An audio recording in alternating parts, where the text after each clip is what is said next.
graça e a paz, meus irmãos. Vocês estão bem? Graças a Deus. Meus amados, vamos dar início ao nosso culto de oração dessa sexta-feira. Vamos adorar o Senhor neste momento de oração, de intercessão, de comunhão da igreja, de louvores e adoração ao nosso Deus, amado, da palavra do Senhor. Vamos passar esse momento juntos, orando a Deus. Amém? Amém, amados. Neste momento eu quero convidar os irmãos, para abaixarem suas frontes. Vamos fazer um momento de oração, pedindo a presença do Senhor e a direção do Espírito Santo. Amém? Vamos invocar a Deus. Nosso Deus e Pai Celestial, muito obrigado por esta rica e nobre oportunidade de estarmos juntos, reunidos, unidos em nome de Jesus Cristo, para te prestar esse culto, Pai.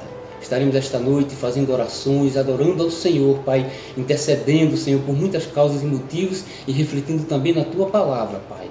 Mas queremos principalmente que a Tua presença, Pai, esteja no meio de nós, no centro, Pai, onde é o Teu lugar, Pai. Porque o Senhor é que deve ser adorado e glorificado nesta noite em nome de Jesus, Pai. Que Teu Santo Espírito conduza cada coração, mente e alma neste momento, Pai, completamente cativos ao reino de Deus, a Tua glória, Pai. Nos prepara neste momento, Senhor, espiritualmente, Pai, cheio de fé e de amor e de gratidão ao Senhor, Pai, para te prestarmos esse culto, Pai. Portanto, nos abençoa assim e toma a frente deste culto, Pai, que Teu Santo Espírito nos guia assim, em nome de Jesus. Amém. Meus amados, vamos dar início logo ao momento de oração.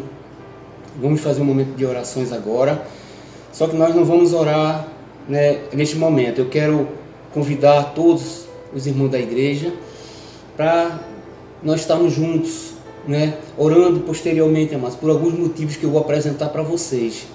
Amém? O primeiro motivo é com relação ao GAC, que é um setor no Hospital do Câncer, assim, segundo informações eu soube, que são crianças, jovenzinhos, adolescentes que estão com essa enfermidade do câncer, amado, precisam de cobertura de oração.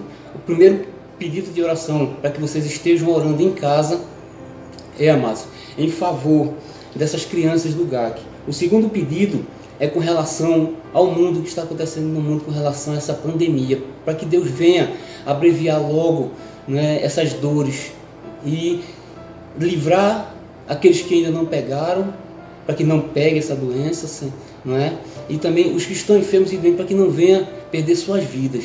Amém? E outro pedido de oração é pelo fortalecimento espiritual da igreja, amados. Vamos estar orando, quando terminar esse culto, vamos se ajoelhar e fazer esse momento de oração pelo fortalecimento da igreja espiritualmente falando, amados, para que a igreja continue forte, em santidade, em fé, em perseverança, confiando no Senhor, que isso tudo vai passar e nós vamos vencer tudo isso, amém? E para que estejamos unidos também, cada vez mais. Também quero pedir aos irmãos para que também, por causa dessa pandemia, muita gente está desempregado, muita gente está sem renda, está sem ter condições de sustentar a casa, está passando necessidades, pelos necessitados, amados. Estejam orando também pelos necessitados. E por último, quero pedir aos irmãos para estar orando pelos enfermos e doentes. Sabemos que na igreja alguns dos nossos irmãos estão enfermos e doentes, até alguns com essa enfermidade do Covid-19, amados. Então vamos interceder a Deus por esses irmãos também. Amém, amados? Então estejam orando, intercedendo, por este motivo. Eu vou repetir novamente, se os irmãos quiserem anotar, anotem esses pedidos de orações, que nós apresentamos aqui agora. O primeiro pedido, amado, é pelo GAC. O primeiro pedido é pelo GAC. Depois vocês revejam esse vídeo e vejam cada pedido. Depois pelo mundo todo com relação a essa pandemia, para que Deus venha acabar com essa doença. Depois pelo fortalecimento espiritual da igreja. Depois pelos necessitados, financeiramente, estão passando dificuldade. Depois pelos enfermos e doentes. E ainda mais, eu quero pedir aos irmãos para que estejam orando pelo novo templo, pelo que está sendo feito lá, pelos irmãos que estão trabalhando lá, para que Deus venha abençoar, para que termine logo esta obra maravilhosa. E também pelos dízimos e ofertas, para que os irmãos venham continuar contribuindo com a obra do Senhor, que a obra precisa de manutenção, mas amém? Então esses são os pedidos, para que os irmãos estejam orando em suas casas com fé, amados, amém?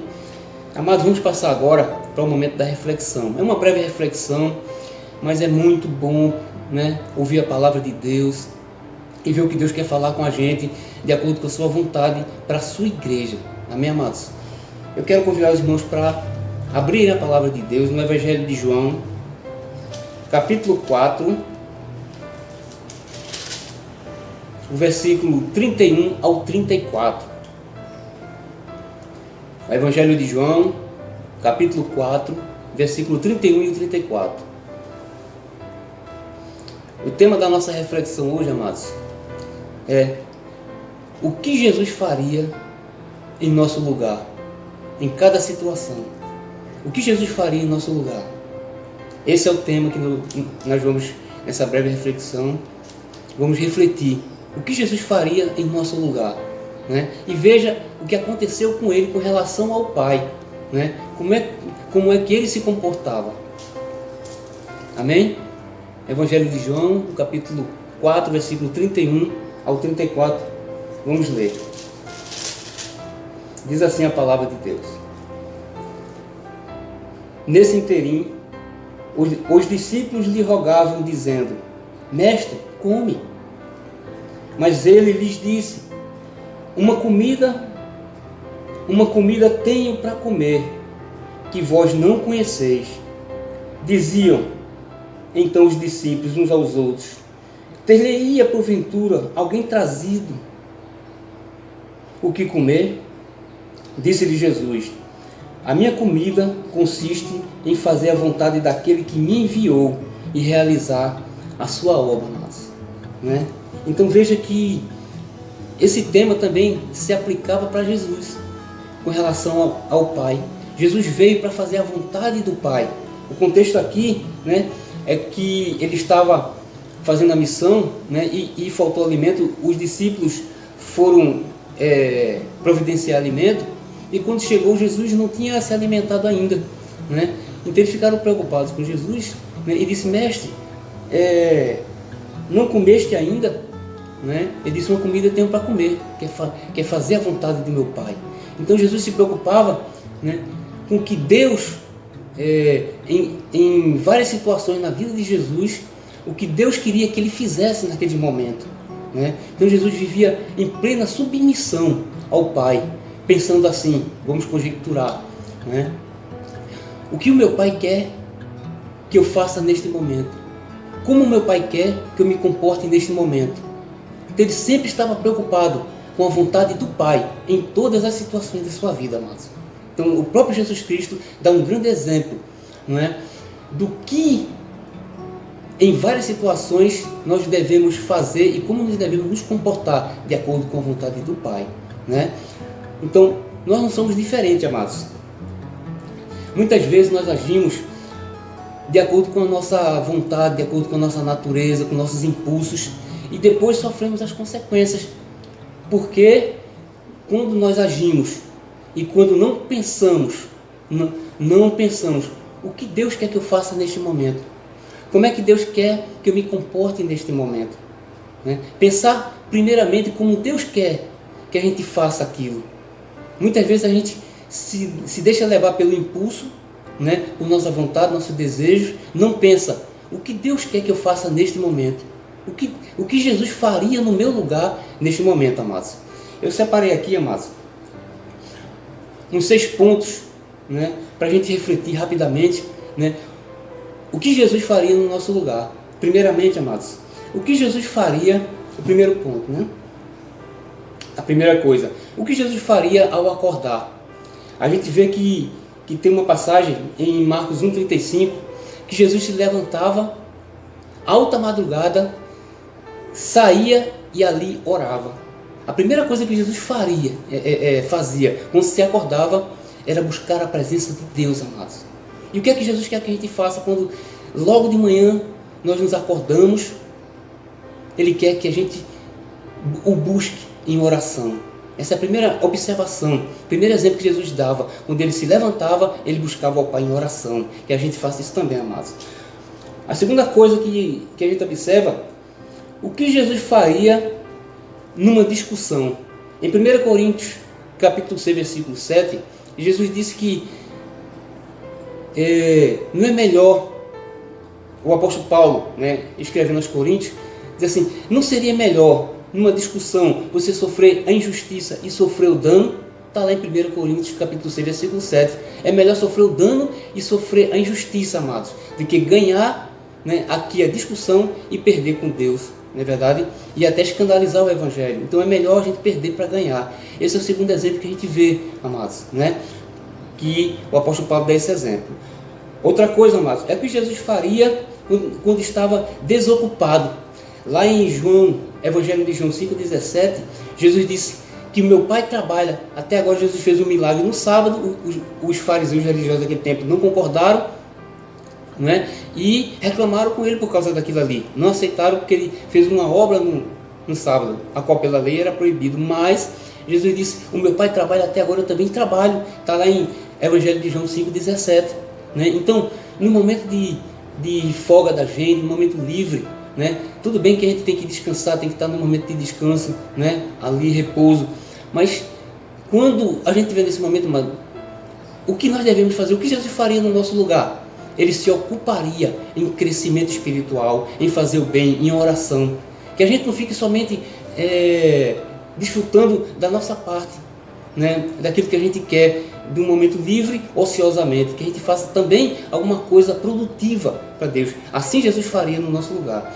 A outra coisa, amados, que Jesus também faria no nosso lugar. O que Jesus faria quando alguém lhe humilhasse?